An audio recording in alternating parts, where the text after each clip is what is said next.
सत साहिब सतगुरुदेव की जय। बंदी छोड़ कबीर साहिब जी की जय। बंदी छोड़ गरीबदास जी महाराज जी की जय। स्वामी राम देवानंद जी गुरु महाराज जी की जय हो।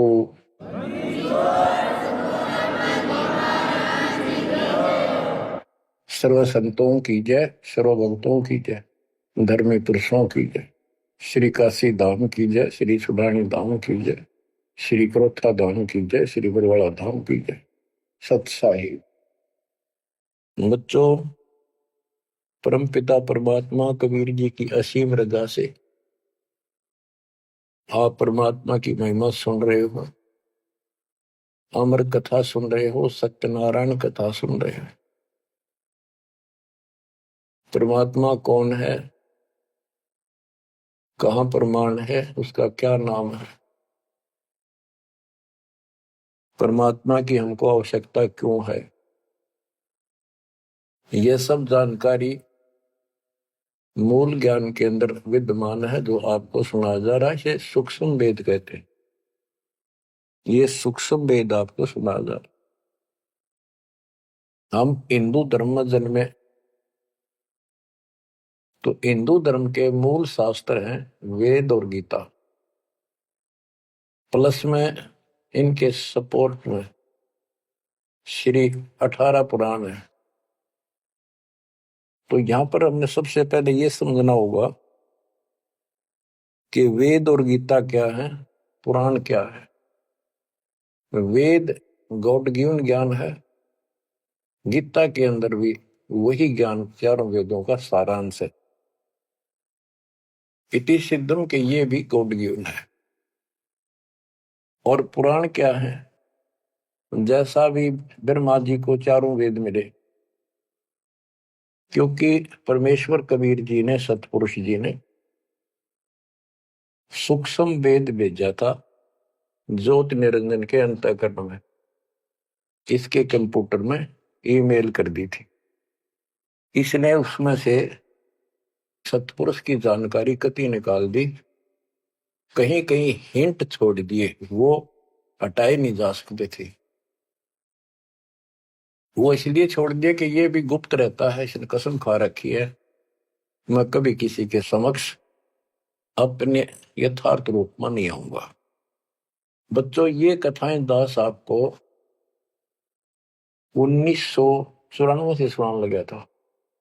वैसे तो 1994-95 से तो सरेआम सत्संग सुनाता था, उससे पहले 10-20 वक्ताओं बिठा करके भी चर्चा किया करता था। ये सारी कथा परमात्मा कबीर जी ने जो बता रखी थी, गरीबदास जी ने अमर ग्रंथ में बता रखा था, वो सुनाया करता था। यही सृष्टि रचना कैसे हुई, इसने कैसे क्यों कसम खाई, दुर्गा को नीचे भेज दिया, आप गुप्त रहने लग गया, तो ये बात जचा नहीं करती 90% का कि ये कोई बात है, दंत कथा है तो कहानी बना रखी है। भगवान ऐसे गुप्त क्यों रहेगा, भगवान ऐसे क्यों करेगा, ये भगवान है ही नहीं।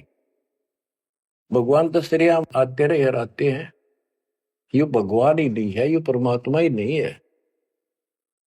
परमात्मा गुप्त रहता है नहीं, हम उसको पहचान नहीं पा रहे, इसलिए समस्या यह आ गई। इसने अज्ञान इतना गहरा कर दिया कि हम भगवान को सामने देखकर भी उसको पहचान नहीं पा रहे। इतना ज्ञान भर दिया हमारे अंदर, उसकी डेफिनेशन बदल दी। अब जब सृष्टि रचना दास ने अपने शब्दों में लिखी तो प्रमाण दिए सारे, परमात्मा की वाणी को सरल करके लिखा सृष्टि रचना। तो गीता अध्याय 7 श्लोक 24 में और 25 में ये खुद कहता है गीता बोलने वाला कि मैं कभी किसी के समक्ष नहीं आता अपने रूप में, मनुष्य रूप में।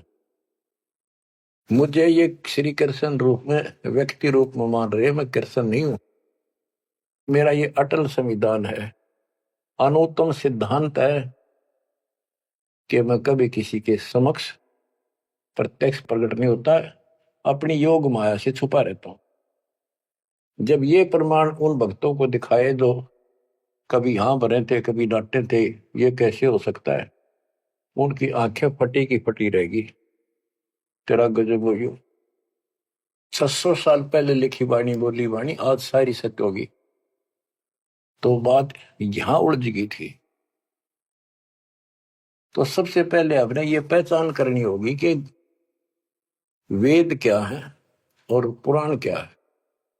पुराण सहयोगी शास्त्र है, वो उनमें कुछ ज्ञान इन ऋषियों का अपना अनुभव ज्यादातर है, कुछ ज्ञान वेद और गीता से संबंधित। जैसे रोच्य ऋषि की कथा एक अध्याय है, उसमें रुचि ऋषि एक साधक था, वेदों को ठीक सा समझा जैसा वो समझ सकता था, और उसमें लिखा था कि परमात्मा प्राप्ति के लिए एक मंत्र है, ओम, नथिंग एल्स, और कोई देव देव पूजा नहीं करनी, ना कोई धाम पूजने, और मनुष्य जीवन आत्म कल्याण के लिए प्राप्त होता है। वो ज्ञानी आत्मा था, उसने अपना जीवन वेदों अनुसार साधना में समर्पित कर दिया, ना कोई मकान बनाया, जंगल में रहने लग गया, फल फ्रूट खाकर अपना साधना करता। 40 साल की उम्र होगी। उसके चार पूर्वज पिता, पितामह, पर पितामह और तीसरा दादा, ये चार दिखाई दिए, और वो चारों पितर बने हुए थे।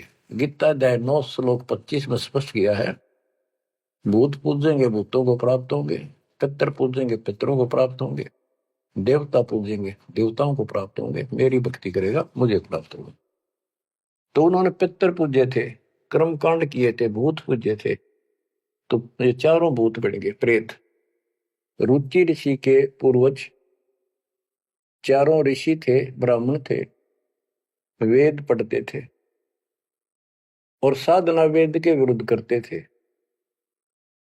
यही तो परमात्मा कबीर जी और उनके बच्चे गरीबदास जी यही तो समझा रहे हैं कि वेद पढ़ने पर वेद न जाने, बाचा पुराण 18, और ये उसे आन उपासना करें, भूल गए सृजनहारा। वो चारों के चारों गीता विरुद्ध, गीता मीन वेद, वेद के विरुद्ध साधना करके पितर बन गए।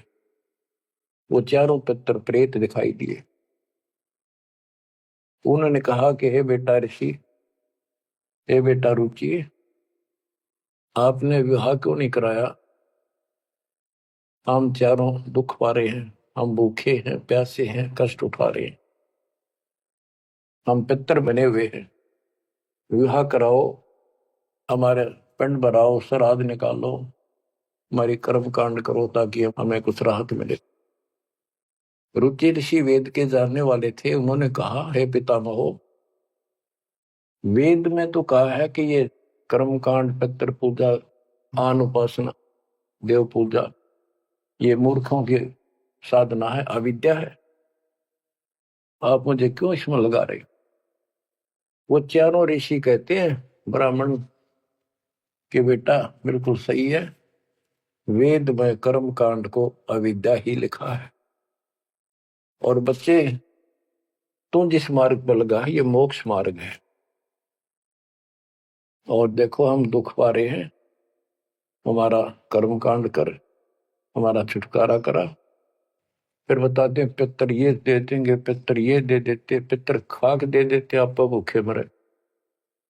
मार्कंडे पुराण से रोच्य ऋषि की उत्पत्ति कथा, ये अध्याय है, चैप्टर है।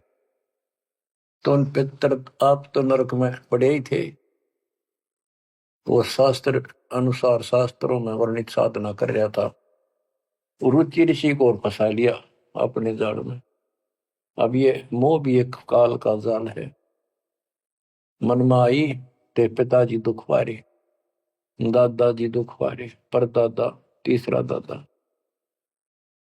तो उसने कहा ठीक है पितर में हो, मैं 40 साल की उम्र होगी, कौन मेरा ब्याह करेगा? पितर बोले ये हो जाएगा, तू ऐसे तप कर ले। उसने तप करा, फिर ब्याह हुआ, फिर उनके पितर हो गए, पितर पूजा करी, आप भी पितर बना, रुचि ऋषि भी पितर बना, वो आप भी पितर बने रहे थे। तो बच्चों ये जो वेद ज्ञान है गॉड गिवन, और बेशक किसी ने कांट छांट कर छोड़ रखा है, पर सहज इतना वो कराया है। और पुराण जो है ये ऋषियों के अपने अनुभव है। तो वेद ज्ञान स्पष्ट हो गया। दोनों से स्पष्ट हो गया। रुचि ऋषि कहता है ये अविद्या है, वेद में बोला है ऐसा नहीं करना, और पितर भी हाँ भरते क्योंकि उन्होंने वेद पढ़ रखे थे, पर क्रिया गलत करी। स्पष्ट हो गया, पुराण से स्पष्ट हो गया, ये पुराण में वेद ज्ञान है। इसके अतिरिक्त इस कथा में जो भी है सारी बकवास है, कति नरक में जाने का है। इसलिए जो वेद ज्ञान है वो हमने स्वीकार्य है और उसको समर्थन में ले भी रहे हैं। और गीता बोलती है 9वें अध्याय का 25वां श्लोक यही कह रहा है।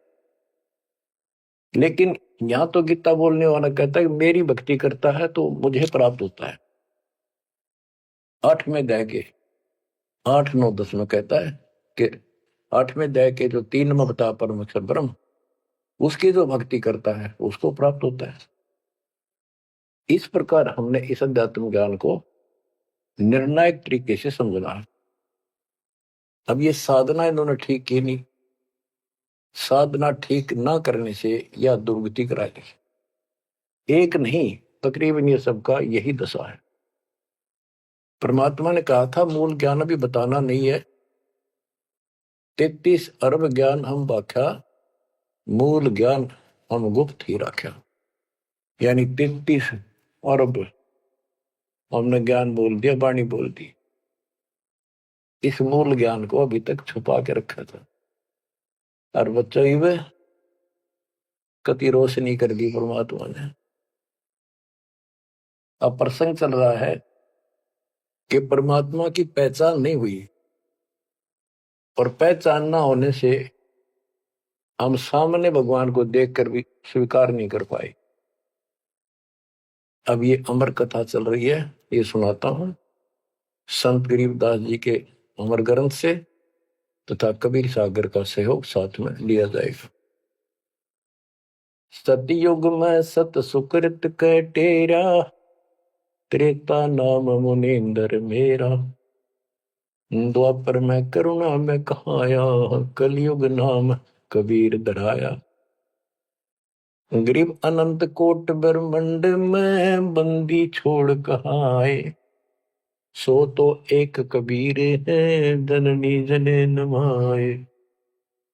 गरीब काशीपुरी कष्ट किया, उतरे अदर आधार, मोमिन को मुजरा हुआ जंगल में दीदार।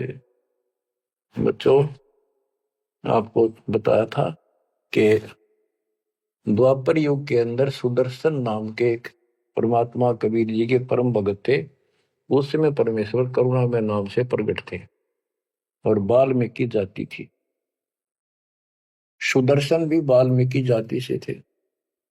इनके माता पिता परमात्मा कबीर जी यानी करुणामय जी की बात को नहीं माना, वो मरे गए।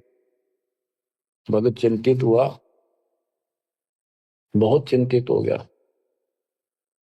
तब कबीर साहब जानी जान तो थे ही, फिर उसके मुंह तक को आना चाह थे कि बेटा क्या बात होगी, मौत तो होया करे पर दौरे थे, इस समय शरीर छोड़ ही देना चाहिए, चिंता ना कर। सभी ने जाना है। फिर उसने बताया प्रभु ये परमेश्वर, मरण की चिंता को ना, इनके कष्ट की चिंता है। इन आपकी शरण नहीं ली, असंग जन्म दुख पाओगे। बड़े अच्छे थे, दास को ठाई ठाई फिरा करते थे, कंधे बताते थे, लाद करते थे। वो बात याद आवा है, अब इनका क्या होगा। मैं इनका कोई उपकार नहीं कर पाया, मेरे पास भगवान मेरे साथ थे, मैं समझा नहीं पाया मुझसे क्या अपराध हुआ। यानी वो कमजोरी तो थी है उसमें। परमात्मा बोले बेटा चिंता ना कर, तेरे माता पिता ने मैं संभालूंगा और कष्ट नहीं पाने दूंगा, इनको मोक्ष भी दूंगा, आप विश्वास रखें। बस इतने कहे बात से सुदर्शन जी को तो 100% विश्वास था। कति शांत हो गए, दंडवत प्रणाम किया, सौ शुक्र बनाए, निश्चिंत हुआ। ये है संकट मोचन कष्ट मंगल करण कबीर। पल में के कर देख, सेकंड में दुख दूर कर दिया, पर निभाया भी उसको। तो बच्चों अपने उस वचन के आधार पर परमात्मा उस सुदर्शन जी के माता पिता से मिले। उनका पहला जन्म हुआ, मनुष्य का ब्राह्मण थे। 6-7 साल की उम्र के बच्चे रूप में मिले, 2 साल उनके साथ रहे। उनको समझाने की चेष्टा की, पर उल्टे बोले। एक दिन थप्पड़ मार दिया, परमात्मा अंतर ध्यान हो गए, बहुत रोए, तड़पते रह गए, हे भगवान थे, हे मालिक कित गए, सारा जीवन तड़प कर खोया। वो कर्म बनाए, याद बनी, वाले की चाह बनी, यो भी एक स्मरण हो गया उनका। अगला जन्म में फिर वो जन्म हुआ मनुष्य का, ब्राह्मण ब्राह्मणी रूप में हुए, ब्याह हुआ, संस्कार से ही तो संस्कार जुड़े सारे। उसमें भी ब्राह्मण थे, अहंकार भरा पड़ा था ऊंच जाति का। पहले वो मरोड़ काटी, उनको मुसलमान बनवाया परमात्मा। ये इनका गौरी शंकर सरस्वती नाम था, और बड़ी अच्छी लगन थी। शिव जी की केवल शिव पुराणी कथा करते थे और किसी को नहीं मानते थे, ना को पाखंड करते थे, ना किसी को भ्रमित करते थे। कथा सुना दी, वो दान दक्षिणा आ गई, वो अपना स्वीकार किया, उसी से रोटी रोटी चलाते थे और दान भी करते रहते थे, क्योंकि पहले से वो सच्चा सुच्चा जीवन जीते आ रहे थे। संतान फिर भी नहीं हुई, तो उनकी महिमा काफी होगी, और ब्राह्मणों से उनकी महिमा ज्यादा होगी। भाई निस्वार्थ सेवा ये करे हैं, ना कोई लालच, ना मिसगाइड करते। काफी जनता, हिंदू लोग इनके दीक्षा लेने लगे।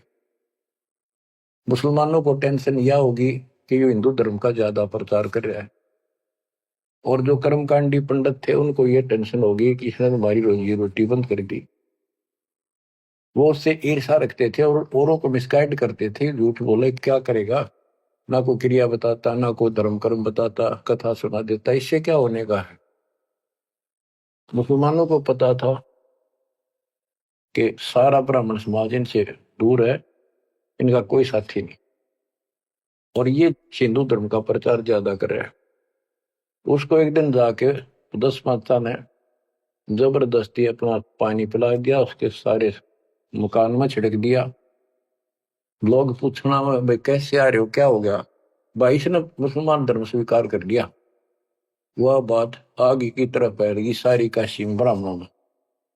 अरे गौरी शंकर तो डूब गया, मुसलमान बन गया, मुसलमानों ने सारा उनका पानी छिड़क दिया, उनको मुसलमान बना दिया। भाई आज जब वह पंचायत होगी पंडिता की, बहिष्कार कर दिया, जात से निकाल दिया, धर्म से निकाल दिया, गंगा में स्नान करना बंद कर दिया, कोई नहीं जाएगा हिंदू उसके पास।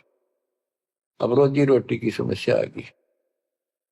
उन्होंने लाकर 4 लकड़ के लठ ताना बुन का काम शुरू कर दिया। पहले तो रोजगार चल रहा था दक्षिणा से, अब यह समस्या और खड़ी हो गई थी, तो वो बहुत आसानी से शुरू हो जाता। जुलाई का काम वो शुरू कर दिया। काफी वर्ष हो गए, कोई संतान नहीं हुई। बेशक वो मुसलमान थे, पर भक्ति अपने वही करते थे, शिव जी को याद करते थे। ये आपको पहले ही बताइए कथा। तो बच्चों, एक दिन क्या होता है, नीरू नीमा के कोई जानकार आगे पड़ोस में, जैसे कि मुसलमानों से ही संपर्क था, वो कोई यारी दोस्ती थी, वो आगे औरतों में चर्चा चल रहा करे, एक जातक तो चाहिए था, एक लड़का तो होना चाहिए था, बुढ़ापे का सहारा हो गया, पता इनका केरा होगा। नूर अली और नियामत। तो नीमा नीरू कहने लग गए थे, उनको नाम बदल दिए थे उन्हें, गौरी शंकर से गौरी शंकर का नीरू नाम रख दिया, और सरस्वती का नियामत, उसका नीरू नूर अली, तो उसका नीरू कहने लगे उसको नीमा। तो नीमा सारी रात रोई। सुबह वो स्नान करने जाते थे एक लहर तारा तालाब, जिसमें गंगा का पानी लहरों के द्वारा, घाट सा था गौ घाट से, उसे मिट्टी कट जाती है, वो बहुत नीचा किनारा बन जाता है, उस पर से पानी उछल उछल का आकर एक तालाब बना था, उसको लहर तारा तालाब बोलते हैं। वो आज भी विद्यमान है, लेकिन उसमें पानी अब गंगा का नहीं आता, परिस्थिति बदल जाती है। उसमें बहुत सुंदर मनोरम दृश्य था वहां का, स्वच्छ जल गंगा का भरा ही रहता था, कमल के फूल विकसित थे, आसपास बहुत सुंदर पेड़, हरे भरे छायादार वृक्ष भी लगे हुए थे। वो उनकी कुटिया से लगभग 1.5-2 किलोमीटर दूर था। 3 किलोमीटर, एक कोस 3 किलोमीटर का होता है। तो वो सुबह सुबह उस वहां स्नान करने जाने लगे। पहले गंगा घाट पर नहाया करते थे, नहान की आदत डेली थी। तो वहां तक घूम भी आते, स्नान भी कराते डेली, और शिव जी को याद करते थे, भक्ति करते थे। निम्मा रो रही थी रास्ते में, बुरी तरह रोती जाती, हे शिव जी भगवान, एक बच्चा हमें भी दे देते बेटा, हमारा भी टाइम पास हो जाता, आपके घर में क्या कभी। फूट फूट कर रो रही थी, चल रही थी। नीरू बोला, निम्मा क्यों आंख खराब कर रही है अपने, ये सारा दिन रोड पर लग रही है, बता बीच में भूल पड़ी थी फिर शुरू होगी। भगवान ने देना होता दे ही देते हो, पर कितनी होती है। कुछ तो भगवान करे ठीक ही है। वह रो ही रही थी, मान नहीं रही थी, फिर भी जैसे तैसे पहुंच गए स्नान स्थान तक। लहर तारा तालाब पर पहुंचे, फिर निम्मा नहा ली, बाहर आ गई। फिर नीरू स्नान करने गया। निम्मा जो कपड़ा बांध कर नहाई थी, दोबारा उसको धोने के लिए गई, कपड़े चेंज करके। वो ब्रह्म मुहूर्त का समय था, सुबह सुबह 1.5 घंटा पहले सूर्य उदय से। तो उस समय पहले अंधेरा दिखता है, तुरंत ही कुछ देर बाद एकदम रोशनी सी साफ हो जाता है, अंधेरा रोशनी दिखने लग जाती है। तो नीरू नहा रहा था, वह कपड़ा धोने गई, उसने देखा कमल के फूल पे कोई वस्तु हल रही है। एक पैर दिखा, उसने सोचा कोई सांप है। बहुत ध्यान से देखा तो बच्चा था, एक पैर हिला रहा था, नवजात शिशु। नीरू से कहा नीमा ने कि देखियो जी, बच्चा है, बालक है, लड़का है, कमल के फूल पे देखो। तो नीरू ने सोचा यार अच्छी पागल होगी, कति मेंटल होगी भी यार बच्चे के मुंह में। नाता नाता कहता है, नीमा तेरा दिमाग खराब हो गया, अब तुझे पानी में बालक दिखने लायक। नीमा कसक के साथ बोली, देखो सच्ची को देख तो रे है। जिस साइड हाथ करी थी देखा, वो थोड़ी दूर था उससे, 10 फुट का फैसला होगा। एकदम नीरू गया, कमल के फूल समेत बच्चे ने उठा कर नीमा को दे दिया। और नीमा उसे लाड करे, मुंह कर लावे, चूमे, और सौ शुक्र शंकर भगवान की गावे, सौ शुक्र मनावे। बीच का एक थोड़ा सा प्रकरण रह गया कि वहां पर एक अष्टानंद नाम का ऋषि, जो रामानंद जी का शिष्य था, उस समय के महान प्रचारक, हिंदू धर्म के 1 नंबर के आचार्य थे। उसने 1400 शिष्य रखे थे ऋषि, जो कथा किया करते थे, उनमें से एक अष्टानंद था। 4 संप्रदाय थी, 52 द्वारों का वो मालिक था, वो इंचार्ज था। तो वो दिल्ली वहां स्नान करने जाता था, वो दूसरी साइड में नहाता था, ये दूसरी साइड में नहाते थे, सरोवर बड़ा था।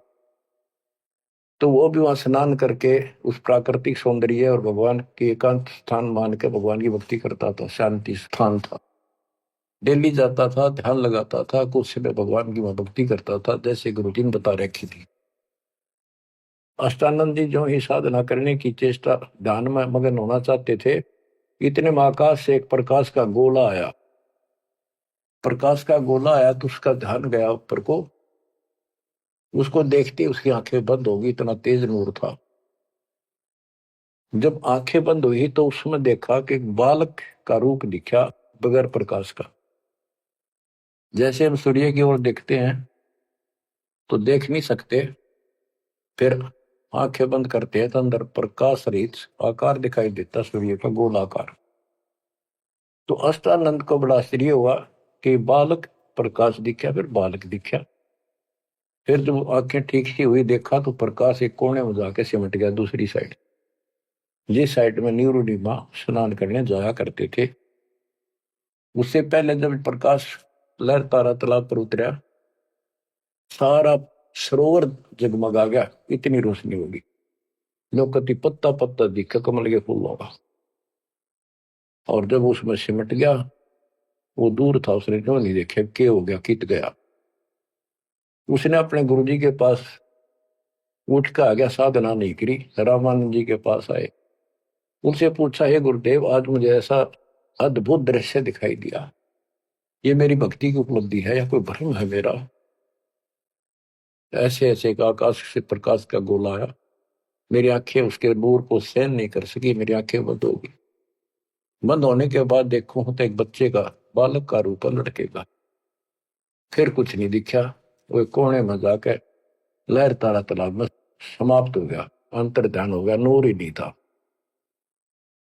रामानंद जी को जैसी समझ थी, जैसा उन्हें अज्ञान सुन रखा था, अज्ञान सुन के ज्ञान में अंधे की बां गई, अंधे ने मारे कौन बतासी।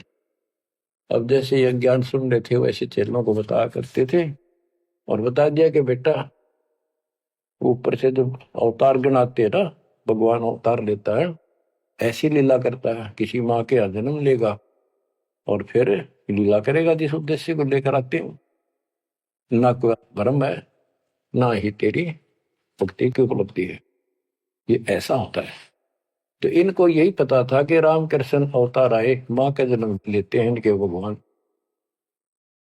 और गरीबदास जी कहते हैं, गरीब अनंत कोट ब्रह्मंड में बंदी छोड़ कहाँ आए, सो तो एक कबीरे हैं जननी जने नमाए। तो रामानंद अष्टानंद की तो वही बात फैसला। अब नीरू नहा रहा था, नीमा उस भगवान से लाड कर रही थी, सो शुक्र अपने भगवान शंकर के बना रही थी। जगत का पेखड़ा पेखा, धनी का नाम ना लेखा। बच्चा इसने कोई लेना देना नहीं था इस बात से, भाई मेरा नाम ले विष्णु का, ले शंकर को, किसी को क्रेडिट दे, पर इनकी आस्था बनी रहा भगवान में। ये चाहूं थे दाता आज तक, नरसिंह रूप लेकर ना कुछ मारा नक्षपू, विष्णु को क्रेडिट कोई बात नहीं, चलन दो, बतेरे दिन चल गई इनकी, अब सारा क्लियर हो जाएगा। मूसड़ को 3-4 साल का बाल के उठा नहीं सकता, ये तो कभी बच्चे थे उस दाता के। फिर भी अब बच्चों देखो, वो मालिक अपना बाप है, माँ भी वही है और पिता भी वही है। वो दोनों तरफ से दुखी है हमारे लिए, उसमें इतना मोह है। माँ का मोह बालक में घना, पिता का मोह माँ का उससे बहुत घना, और भगवान का उन दोनों वाला, माँ भी है वो हमारी, पिता भी। इसलिए तो दुखी हो रहा है ना, क्या जरूरत थी उस पानी में वो आकर प्रगट होने की से, भूतावास के अंदर जंगल में अपनों के लिए मरता।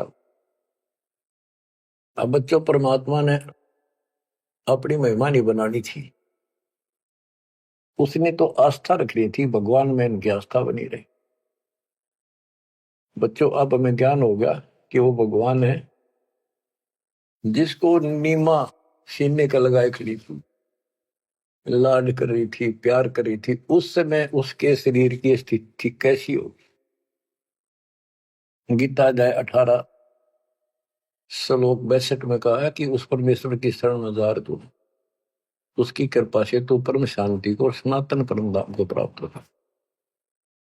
वो सुख सागर है और वो असंग ब्रह्मांड का स्वामी। अरे गोदी में कितनी पुण्यात्मा है वो बच्चों, हिसाब लाओ। उस मालिक का नाम लेने से कितनी खुशी होती है, शरीर में अलग से एक लहर दौड़ती है। और वो बहन उसको सीने से लगा रही, मुंह चूमे, लाड करे, कितना मोह हो गया। सो सको रे शंकर भगवान, हे भोलेनाथ बड़ी दया करी। इतने में नीरू स्नान करके आ जाता है, उसको लोक लाज के हिसाब से उसने विचार किया अपने मन में, और वो नीमा के सामने व्यक्त किया कि नीमा, हम इस बच्चे को लेकर घर नहीं चलेंगे, क्योंकि समाज के लोग ये कहेंगे ये किसी का चुरा लाए, ये कहेंगे इसके माता पिता बताओ वहां छोड़ के आवांगे, हम बतावा कितने, हम कहेंगे कमल के फूल पे, वो मानने नहीं। यह सारी बात उल्टी हो जाएगी। अब तक पहले तो मुसलमान बने, अब इनसे भी निकाल दिया जाएंगे, हमें काशी से निकाल देगा राजा कि तुम बच्चे चुराते करते हो। नीमा बोली जी कुछ भी कहो, मैं इस बच्चे बिना जी नहीं सकती, पता नहीं इसने कैसे मोहित कर लिया मेरे को।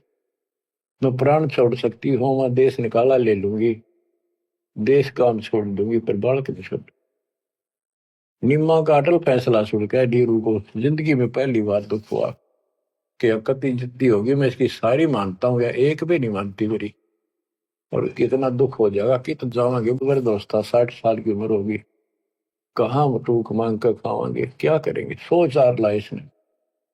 अंत में दुखी होते रोते हुए कहा मैं तेरे मारूंगा थप्पड़, ऐसा तो मानती नहीं, पटक इसने नीचे। आज तक मैंने तेरे तेरे हाथ भी नहीं गिरा था क्योंकि हमारा संतान नहीं थी, मैं चाहता था इसको कष्ट ना हो, पर तू जमा जद्दी होगी। जब उसने हाथ करना चाहा तो परमात्मा बोले गोदी में कि निम्मा, नीरू, मोमिन, तुम्हें कुछ नहीं होगा, मैं तुम्हारे कल्याण के लिए आया हूं और मुझे घर ले चलो, कुछ नहीं होगा, कोई कुछ नहीं कहेगा। अब नीरू ये बात नहीं समझ पाया था कि कुछ ना होगा, पर होगा जरूर। उसने सोची वो तो होगा सो होगा, यू मनमान इसमें कोई भूत प्रेत पितर कोई जंद बोल रहा है, यू तो नाड़े मार देगा। वो डर गया, उठा कर अपनी चदरी आगा आगा हो लिया। अब लड़का बच्चा लेकर गए अपने घर, आसपास के अड़ोस पड़ोसी आ गए, लड़का इतना सुंदर है, आज तक देखा नहीं इतना सुंदर बालक, तो इतना चमक, इतना खिला हुआ चेहरा। लोग इकट्ठे हो गए, काशी की औरतें न गीत गाती हमें। वो तो भूल भाल के कितने लहर किसका था, तो उन्होंने बता ही दिया ऐसे ऐसे था, बाकी कोई नहीं पूछा था कि इतना सुंदर बालक, मालिक की कृपा कह रहा के बुद्धि बदल दे। सबका लगाव हो गया नीमा की तरफ, ये तो भगवान आ गए थारी गोदी में।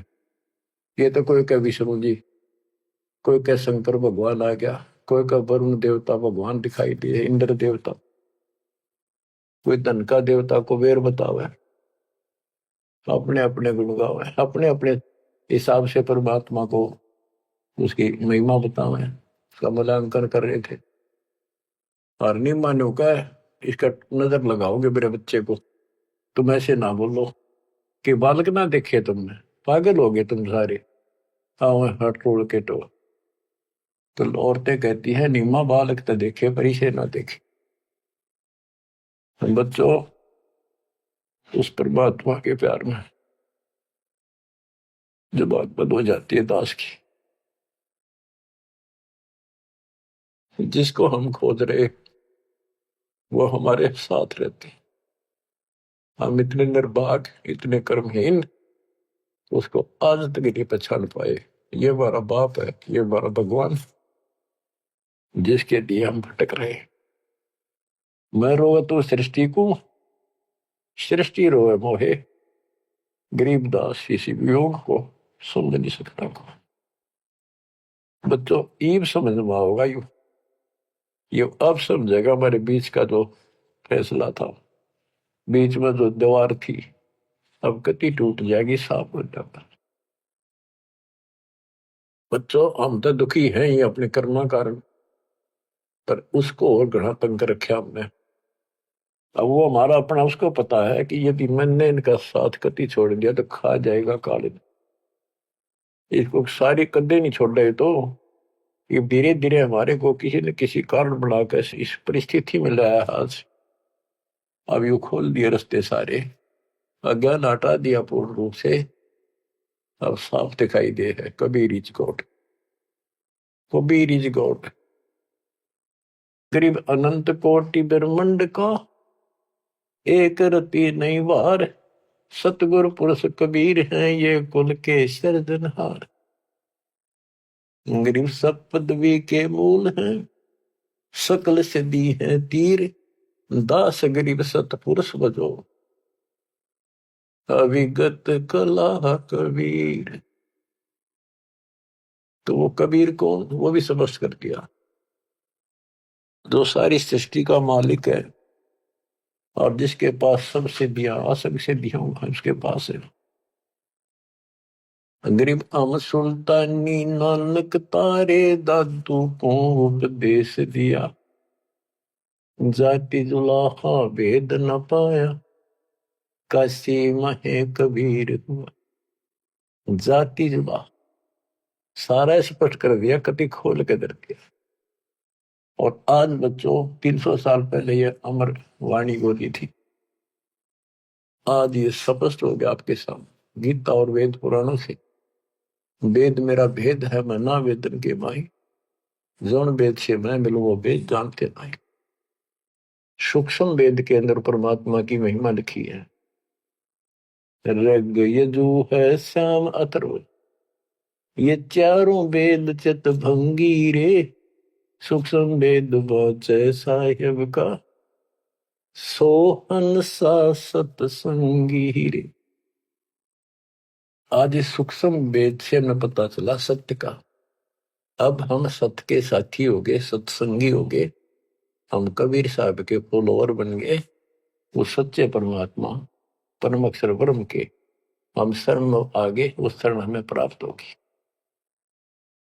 अब ये अमर वाणी भी सुनाऊंगा आपको, क्योंकि इन वाणियों का और अलग से चोट लग गया छाती में, आत्मा पे, क्योंकि ये तो सौसिद्ध वाणी है। ये तो मंत्र का काम करते हैं। जैसे गारडू मंत्र बोला करते, उसने एक मंत्र के 5-4 लाइन होती, 2-3 वो सिद्ध कर लिया करके 1000 लाख बार जाप करके विष उतारा करके गारडू।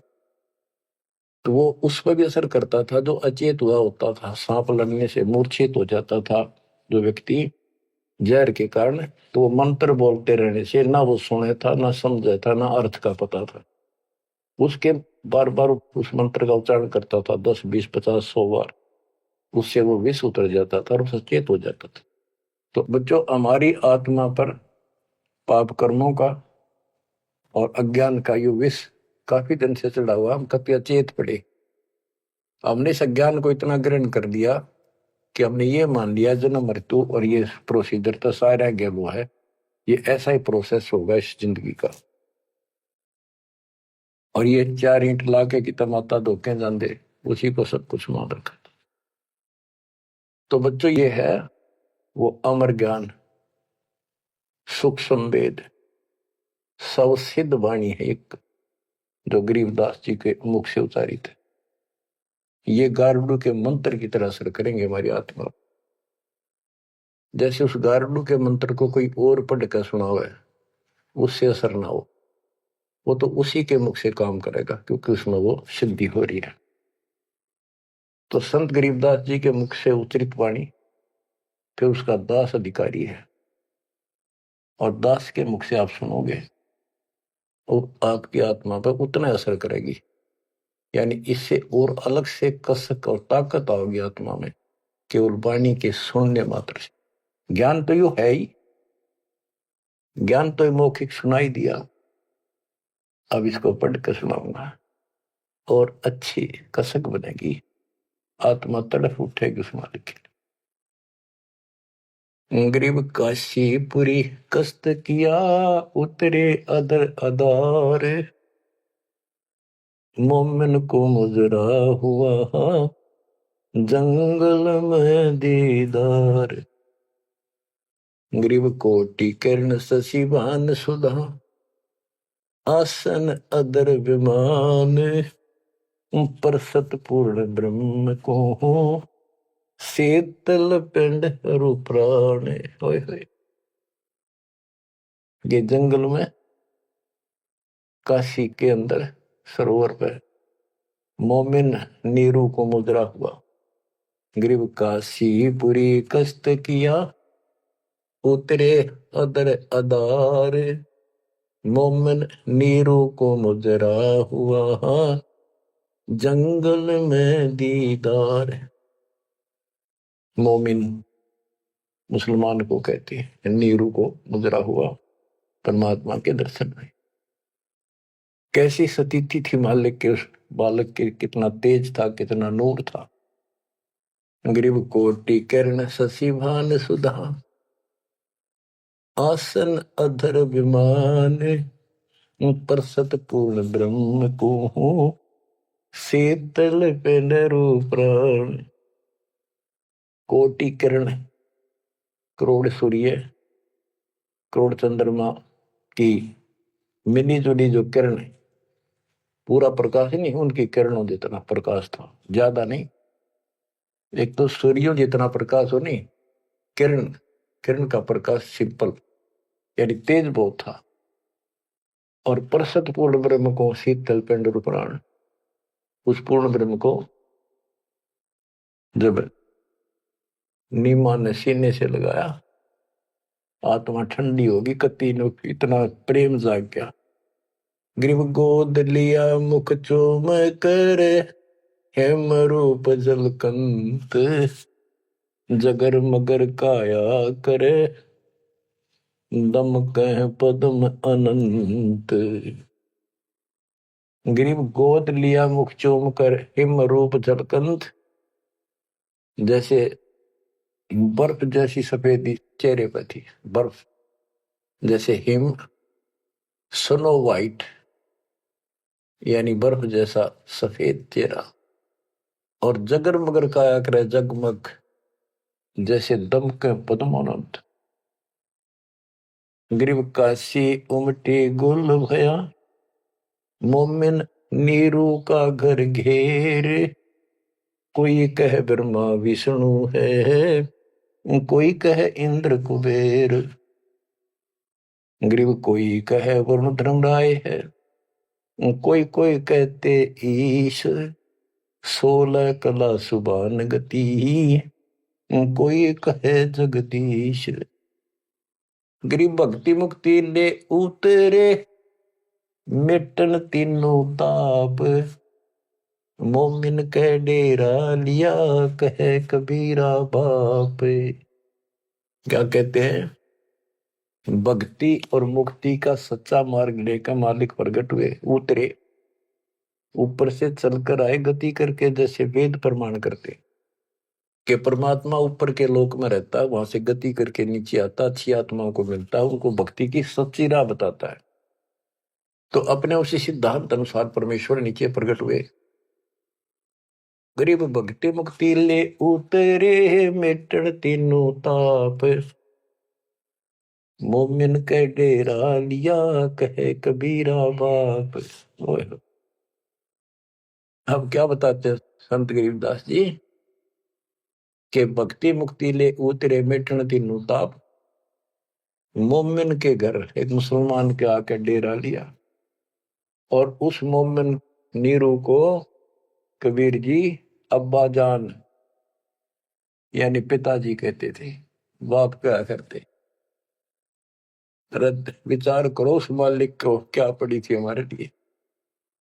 वो तो लीला करनी थी क्योंकि अपने बच्चे के वचन भी पूरे करने थे, और हमारे लिए ये ज्ञान भी देना था, एक प्रमाण भी देना था कि इस समय में हम पहचानते, इसी कारण से तो पहचाने जो लीला मालिक कर गए। आज वेदों से प्रमाणित हो गया परमात्मा ऐसी लीला करता वो है भगवान सही। यो ना कृष्ण की ऐसी लीला वेदों वर्णित, ना श्री राम की, ना विष्णु और ब्रह्मा शंकर जी की, किसी की वजह नहीं। तो वेद गॉड गिवन है, परमात्मा का सच्चा सिद्धांत है। तो उस सिद्धांत पर खरा कौन उतरता है? अब ये सिद्ध हो गया कबीर भगवान। कौन कबीर? जो काशी में जुल्हा था। अब क्या बताते हैं? गिरिव भक्ति मुक्ति ले उतरे, मिटन तीनों ताप, मोमिन के डेरा लिया, कहे कबीरा बाप। गिरिव दूध न पीवन अनभक, नहीं पलने झूलंत, अदर अमान ध्यान में, कमल कला फूलंत। ना दूध पीवे, ना पानी पीवे, ना कुछ खावे, और मालिक ऐसा दिखे जैसे इसके दिमाग कहीं और ही जा रहा है। अब बच्चों, अब और भी टिप्पणी करनी है बहुत घने आगे। कोई कहे छल ईश्वर नहीं, कोई कही छल है, ईश्वर नहीं है। गरीब कोई कहे छल ईश्वर नहीं, कोई के नर कहलाए, कोई कहे गण ईश का, जो जो नीमा मातर साए। कोई कुछ कहे, कोई कुछ कह रहा था, अपनी अपनी बुद्धि से मूल्यांकन कर रहे थे। तो जो जो वो बात बनावत थे, निम्मा बहुत दुखी हो रही थी, गुस्से हुई थी, उन्हें धमकावा थी, क्यों पीछे पड़ रहे हो मेरे बच्चे का। गरीब काशी में अचरज भया, गई जगत की नींद, ऐसे दुल्हे उतरे जो कन्नावर बींद। वो सारी सृष्टि का मालिक पृथ्वी पाया। गरीब खलक मुलक देखन गया, राजा प्रजारीत, जम्बू दीप जिहान में उतरे शब्द अतीत। गरीब दुनी कहे यो देव है, देव कहते हैं ईश, ईश कहे पर ब्रह्म है, पूर्ण विश्व बीश। अब बच्चों, ना दूध पी रहा था, ना पानी, ना को भोजन, दलिया वलिया घोल कर पिलाओ तो मुंह बंद कर ले। 25 दिन बीत गए। नीमा बहुत बुरी तरह रोने लगी। आखिर होगी अकेली बालक मरेगा और साथ मरूंगी। सारी रात रोई। नीरू ने बहुत समझाई, कोई बात नहीं, भगवान ने दिया है तो लेगा, तो क्या करा, इतना क्यों दुख पा रही। परवाह नहीं मानी, कह इसके गेल मरूंगी, अब मैं जीऊंगी नहीं, मैं इस बच्चे बिना जिंदा नहीं रह सकती। नीरू ने अपने मुसलमानों से सारा पूछताछ लिया था, किसी के जंतर मंतर लग गया नहीं। आखिर में उन्होंने सोचा रामानंद जी के पास जाता हूँ, वो बहुत चर्चित है, विद्वान है, ब्राह्मण है, कुछ बताओगे जंतर मंतर। उसके पास गया तो उसने सारा बताया कि ऐसे ऐसे हमें जंगल में एक लहर तारा तालाब में कमल के फूल पे एक बालक मिला 20-25 दिन पहले। हे ब्राह्मण जी, वो बालक कुछ खाता पीता नहीं, कुछ दया करो, कोई बताओ, विधि बताओ तो जो हम करें, हमारा बच्चा जीवित रहे, कुछ खावे पीवे। रामानंद जी से भी मालिक ने बुलवाया। रामानंद जी बोले, तुम्हारा बच्चा कोई सच्चा सुच्चा ब्राह्मण पैदा हुआ है, और ये कोई कुंवारी गाय दूध लाओ, कुंवारी बच्चिया ले आओ, बच्चिया जिसके साथ बैर ना लग गया हो, और वो अपने आप दूध देगी। उस बच्चे के पास खड़ी कर दिए। नीरू ने सोचा बकवाद करे या को बात करे, मैं मुसलमान हूं बन गया, इसलिए इसने मेरे को ठीक से जवाब दिया नहीं। तो इस प्रकार वो मन मार के वापस आ रहा था, और उधर से उसने निम्मा का रुदन दिखाई देता, रोए थी। उधर से उसकी पुकार सुनकर परमात्मा की कृपा से, क्योंकि वो शिव जी को याद कर रो रही थी, हे भगवान शिव जी, आपने ऐसा अनमोल बालक दिया, हे परमात्मा इसका अच्छा ना देते, अब ये मरेगा, साथ मैं मरूंगी। ऐसा विलाप कर रही थी तो भगवान ने, कबीर साहब ने प्रेरित किया, शिव जी ऊपर से शिव लोक से एक ब्राह्मण रूप बना के वहां आ गया और पूछा, माई क्यों रो रही है। एक साधु रूप बना के आ गया। तो माई रोती रोती बोली कि हे ऋषि जी, हे ब्राह्मण, हे साधु, मेरा दुख बहुत लंबा चौड़ा है, मेरी ना सुनोगा था आप भी रोगे। नो कह के फिर रोने लगी, बुरी तरह रोती रही, रोती रही।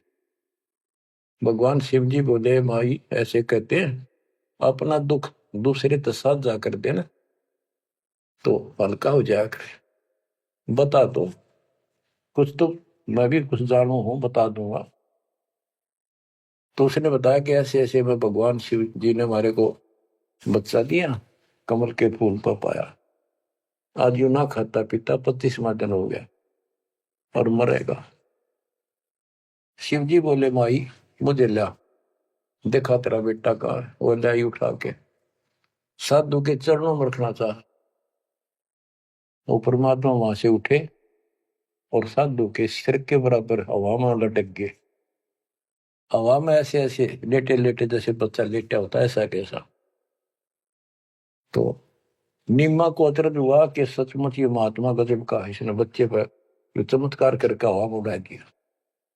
तो परमात्मा बोले शिव जी इनको कहो एक कुंवारी बच्चिया दे आओ, कुंवारी गाय बच्चिया, और उसके ऊपर अपना हाथ रख दिए, एक कोरा बर्तन मंगा लिए, ताजा कति कुमार से ताजा लाना, वो उसके नीचे रख दियो, ये उसको भर का अपना बंद हो जाएगा।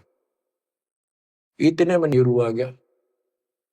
नीरू भी ये बात सुन रहा था, खड़ा खड़ा आके खड़ा हो गया था, बात हो रही थी।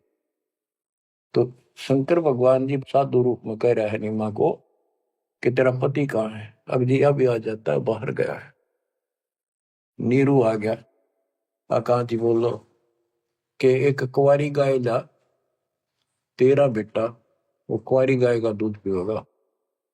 अब रामानंद जी की बात तो उसका यकीन नहीं हुआ था, पर यह महात्मा भी यही कह रहा है। फिर पक्का विश्वास हो गया। वो बच्चियां लाया, साथ में एक छोटा सा बर्तन ले आया मिट्टी का, गाय के नीचे पात्र रख दिया, शिव जी के ऊपर हाथ रख दिया, मोटे मोटे सतन हो गए, अपने आप दूध चल पड़ा, वो पात्र भर का दूध बंद हो गया। तो मालिक ने वो दूध पिया। उसके बाद वो गाय डेली दूध देने लगी। बच्चों, ये दूध सतलोक था, उस दाता का आहार। ये लीला दिखानी थी दाता ने, 7 बार चर्चा करी और शिव जी को भी बहुत कुछ कहा, कबीर सागर में, और विस्तार से प्रमाण है। बच्चों, आप सुन रहे हो सत्यनारायण कथा। ग्रीव शिव उतरे शिवपुरी से, अवगत बदन विनोद, मैं के कमल खुशी बहे, लिया ईस को गोद। ग्रीव नजर नजर से मिल गई, किया ईस प्रणाम, धन नीरू मोमन धन नीमा, धन का शेनी काम। ग्रीव 7 बार चर्चा करी, बोले बालक बहन, शिव को कर मस्तक धैर्या, ला मोमन एक धैर्य। ग्रीव अनब्यावर को दूहत है, दूध दिया तत्काल, पीवे बालक ब्रह्म गति, ता शिव भय दयाल। बच्चों, कबीर सागर के अंदर ज्ञान सागर एक अध्याय है, उसके प्रश्न नंबर 74 पर इस प्रकार वर्णन है। सुत काशी को ले चले, लोग देखन तांत आए, अन पानी बख्शे नहीं, जुल्हा शोक जनाए। तब जुल्हा मन कीन दीवाना, रामानंद सो कहा उत्पाना। मैं सुत पायो बढ़ा गुणवंता, और कारण कौन बखे नहीं संता। रामानंद ध्यान तब दारा, दुल्ला से तब वचन उचारे। पूर्व जन्म ते ब्राह्मण जाति, हरि की सेवा की निबली बाती। कुछ सेवा तुम हरि की चूका, ताते भयो दुल्हा का रूपा। प्रीति पर भूखे तो मान लीना, ताते दान में सुत तो है दीना। रामानंद जी बताते हैं, जब रामानंद जी को जाके कहा नीरू ने कि महात्मा जी ऐसे ऐसे मुझे लड़का मिला जंगल में, और वो खाता पीता कुछ नहीं, कारण बताओ। तो रामानंद बोले, पहले तुम ब्राह्मण जाति में थे, भक्ति बहुत करते थे, लेकिन भगवान की कोई भक्ति में कोई गलती बन गई, जिस कारण से तुम इब्दुल्लाह के रूप में जन्मे हो, और परमात्मा ने तेरी फिर भी पुकार सुन ली, इसलिए जंगल में तेरे को पुत्र दे दिया। नीरू ने कहा कि हे प्रभु, 10 कीनो तस पायो, आरत हो तो दर्शन आयो, सो कही उपाय गुसाई, बालक अक्षुदावंत हुसकाई। कि मैंने दिशा करी उसी भर ली, मेरे अब तक कर्म फूट के, मैं जैसा भी हूँ ठीक हूँ, आरत संकट में तेरे पास आया, कुछ दया करो, जिसते बालक कुछ खा ले। रामानंद युक्ति उचारा, तब सुत कोई ज्ञानी अवतारा। बच्चिया जाही बैल नहीं लागा, सो लाई ठाड़ क्रोते जागा। एक बच्चिया लाओ जिसके बैल न लगे हो, और ऐसा ही किया गया। तो उन्होंने दूध पिया, बच्चिया लाई की, वो आपने छोड़ दिया। तो बच्चों, सब तरह से प्रमाण दिया जाएगा। अब नंबर आता है, ये तो सुख संवेद कबीर वाणी, गरीबदास जी की वाणी। ऋग्वेद मंत्र नंबर 9, सूक्त नंबर 1, मंत्र नंबर 9 में क्या लिखा है उस परम पिता के बारे में। अब ये दो एक लाइन तुम्हारे को कति भरम दूर हो जाएगा। मूल पाठ में ऐसे लिखा संस्कृत में, अभि इमं अधन्य उत्सलंती धेनुवः शिशुम सोमम इंद्राय पातवे। पूर्ण परमात्मा जब बालक रूप में प्रकट होता है, इसका ये अर्थ है उनके परवरिश की लीला अधन्य बिना दनाई, अभी यानी पूर्ण रूप से कवारी गायों के द्वारा होती है। ये लक्षण है वेद में। वेद मेरा भेद है, मैं ना वेदन के माही, जोन वेद से मैं मेरे वो भेद जानते हैं। बच्चों आज इतना ही, अमर कथा जारी रहेगी। परमात्मा आपको मोक्ष दे, आपको चरणों से दूर ना करे, दास की यही पुकार है। सत साहिब।